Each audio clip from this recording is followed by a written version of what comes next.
friends, it's Kristine Vicente with Queen City Stamp Art, and I'm back this week with another Fun Share Friday. Today I have a really cute little gift treat box and card set that we're going to be making. I'm going to show you how to make these basically from start to finish, and there's a fun little project sheet that's linked in the description of the video that will have all the piece measurements and supplies that I use to create these projects, so you'll have that information. You'll be able to print it off. We're going to be using two Sale-a-Bration items today for the project. We're going to be using the Adorable Owls stamp set, which is free with a $50 purchase through Stampin' Up! During Sale-a-Bration. And Sale-a-Bration runs through February 28th, 2023. We also have this beautiful Dainty Designs paper pack. And this is a 48-sheet paper pack that has absolutely beautiful patterns and colors. You can see a pretty good sampling of what's included, but basically, if you spend $100 before tax and shipping, you can choose this free Dainty Designs 12 by 12 paper packet as your free gift. So it's definitely worth thinking about, because this is a great and very versatile paper pack. So we're going to be using some of that paper. And again, we're going to be using the Adorable Owls stamp set. So let's get into the stamping first. Let's see. We'll probably make the card first, but I just want to get all the stamping done ahead of time. So I'm going to bring in a little piece of scrap paper because I have a little technique to share too.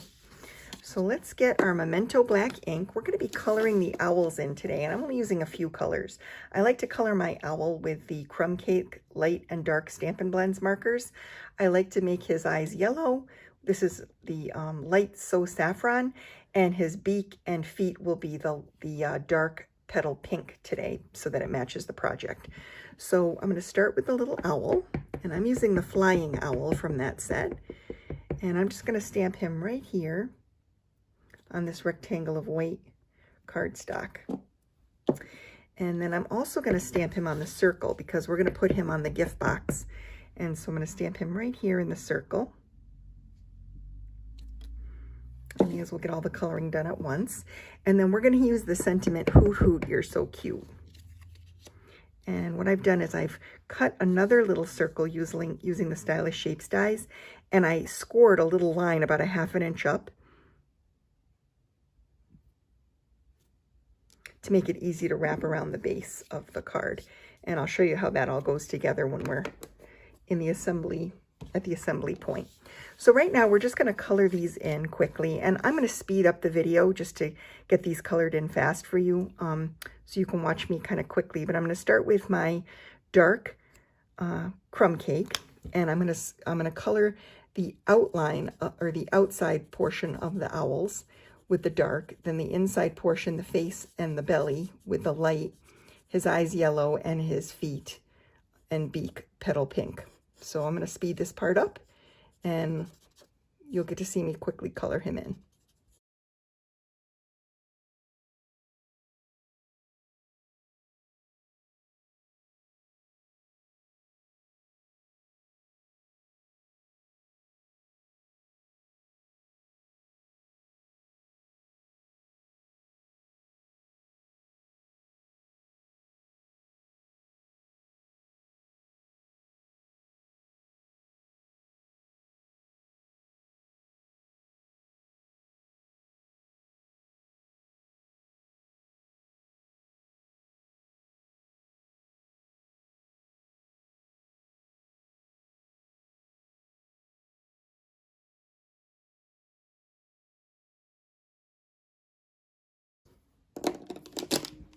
Okay, now the coloring is all complete, and we are going to do some ink, some masking to add some clouds to the background here.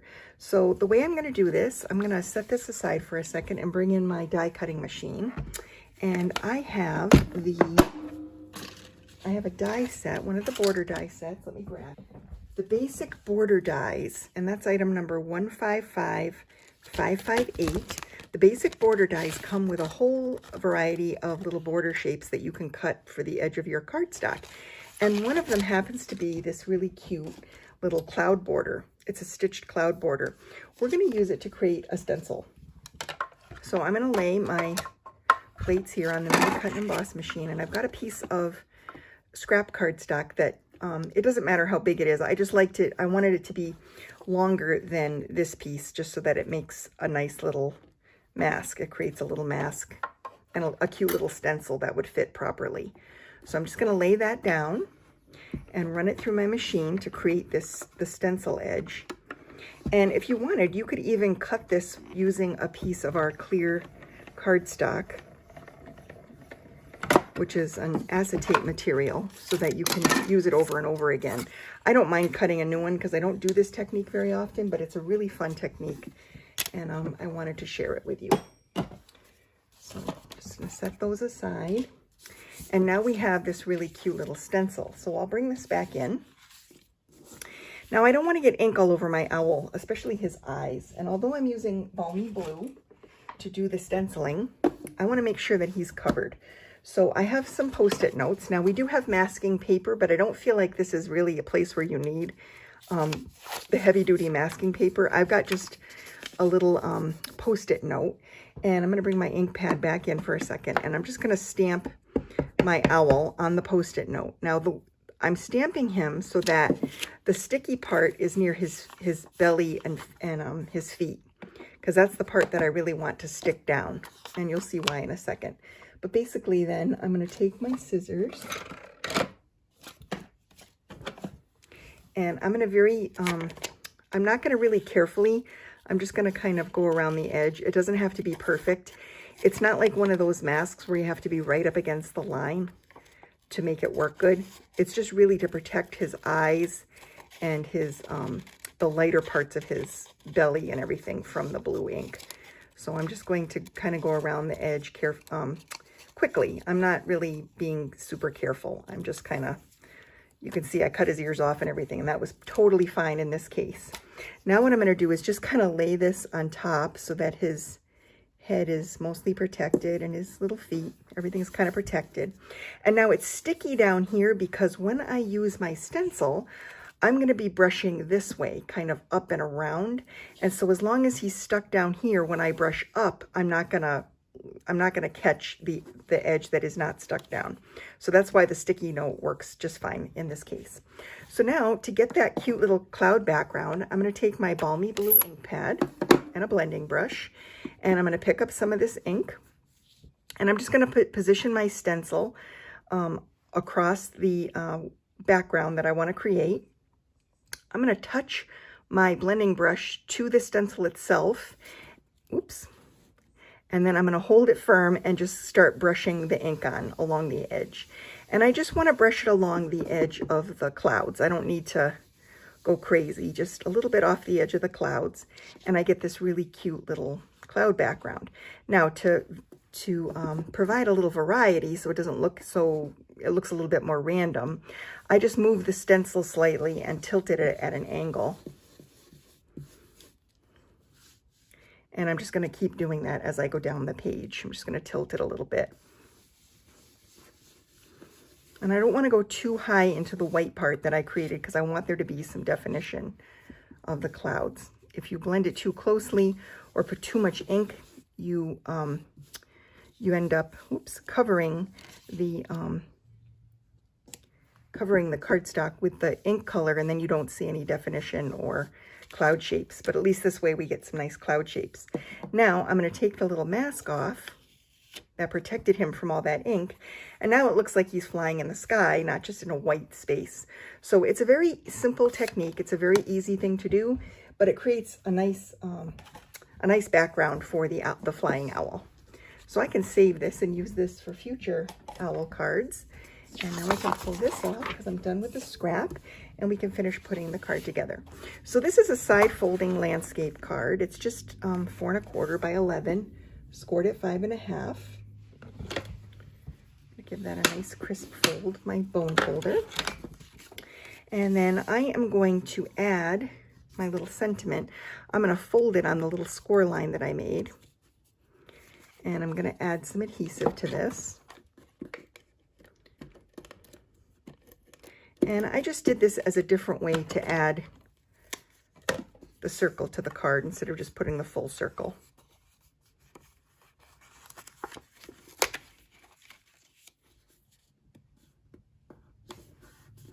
going to add that. And then I'm going to add this layer to the base card.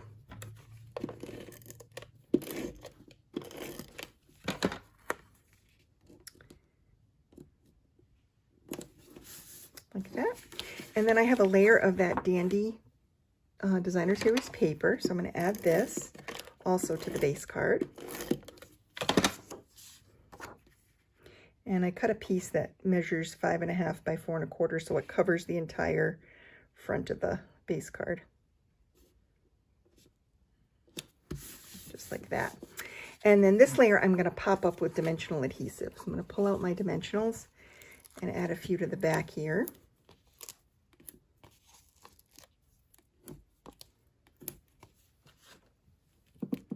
Sometimes those little subtle details can really make a card come to life. And then we're just going to center this on the front of the card, like that.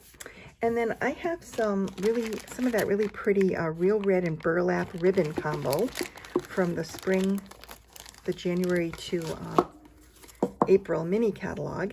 And I'm just going to make a bow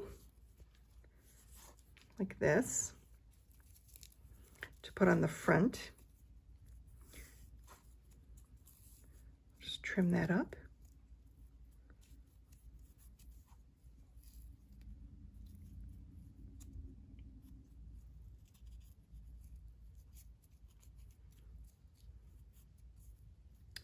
There we go. I'm going to trim it off with my scissors here and add this to the sentiment panel with a glue dot.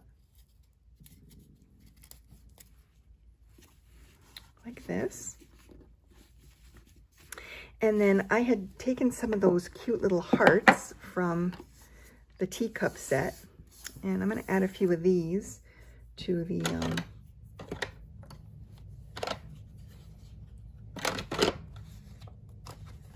my card design here.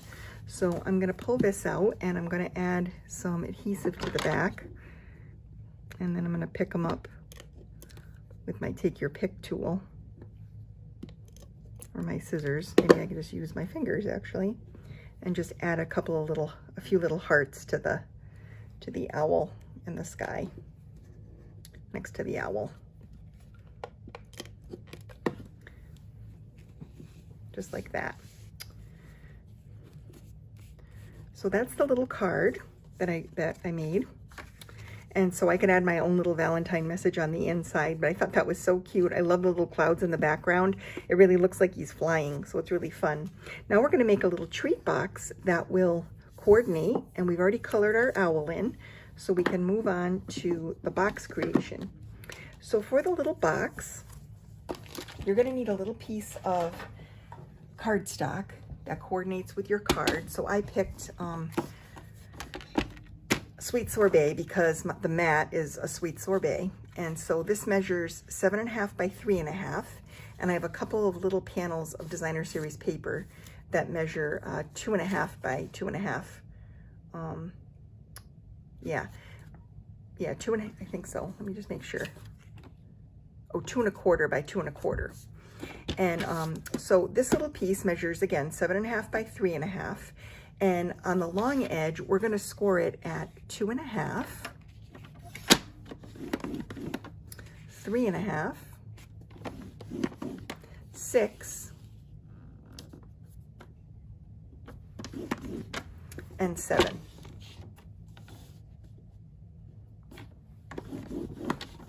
And then we're going to turn it, and on the short edge, we're going to score it at 2.5.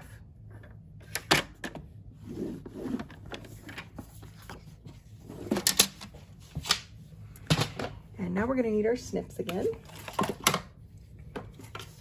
And we are going to be working on the edge that has the score line that goes down the bottom here.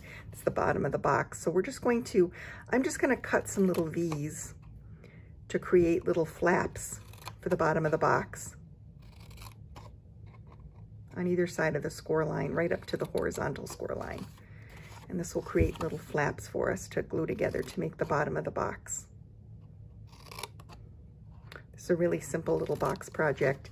And then this tiny little tab at the end, this little tiny section can come right off. And then on this piece, this is going to be our glue tab. And so you can take and angle that slightly as well, just like that. And then there's your scraps. So your finished box should look like this. And then we're just going to fold it on the score lines.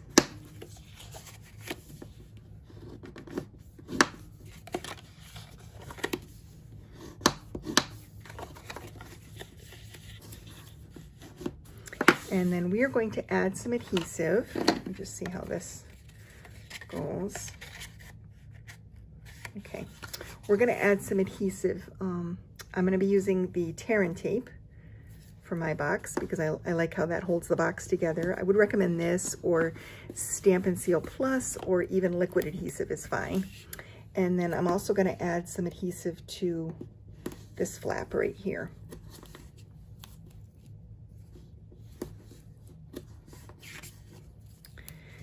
And that should do it.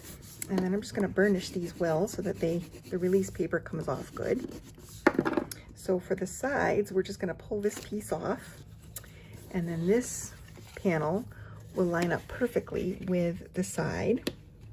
And then you just want to press it down. And you've got your little box here. And then we're going to fold in the little side tabs. And then this bottom one. And then remove the release paper here to close the box up.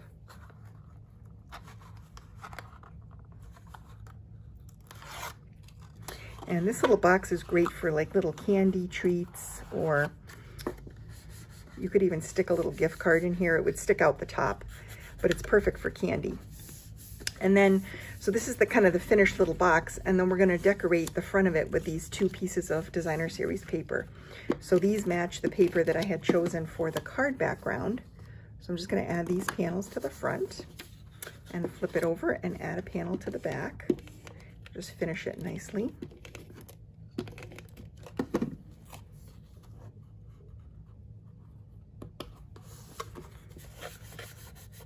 So then you would add your treats in here, probably some chocolate or something, and then you can use some more of that same ribbon so that it matches to create your closure. So we're just going to tie a bow here on the top.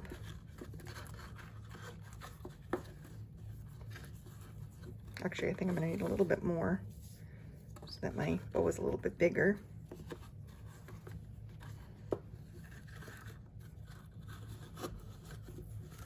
And it's definitely easier to tie the bow when there's some weight in the box. An empty box is a little trickier to deal with, but it still will come out good. And then you just want to adjust your tails to however long you want them. And then snip it off. Like that. And then to keep the ribbon in place, we're going to take the other owl that we stamped on the circle, and we're going to flip it over, and we're going to put a dimensional on each side of the circle and attach it to the front of the box so that the ribbon falls within the channel. So I'm just going to center this on the front of the box, and then I'm going to add a mini dimensional to one of the slightly bigger hearts from the Teacup Dies. And we'll add this to the bottom like he's holding it in his wing, like that. And then you have a box and card that match for Valentine's Day. So very cute. These are the projects. I hope that you like these projects today, and I hope you enjoyed learning that little masking technique so that you can give your owls a little cloud background too. And thank you so much for watching today. I appreciate it. Don't forget, there is a link to the project sheet right in the description of the video. And if you like this video, please give it a thumbs up so that YouTube knows to share it. Thank you so much.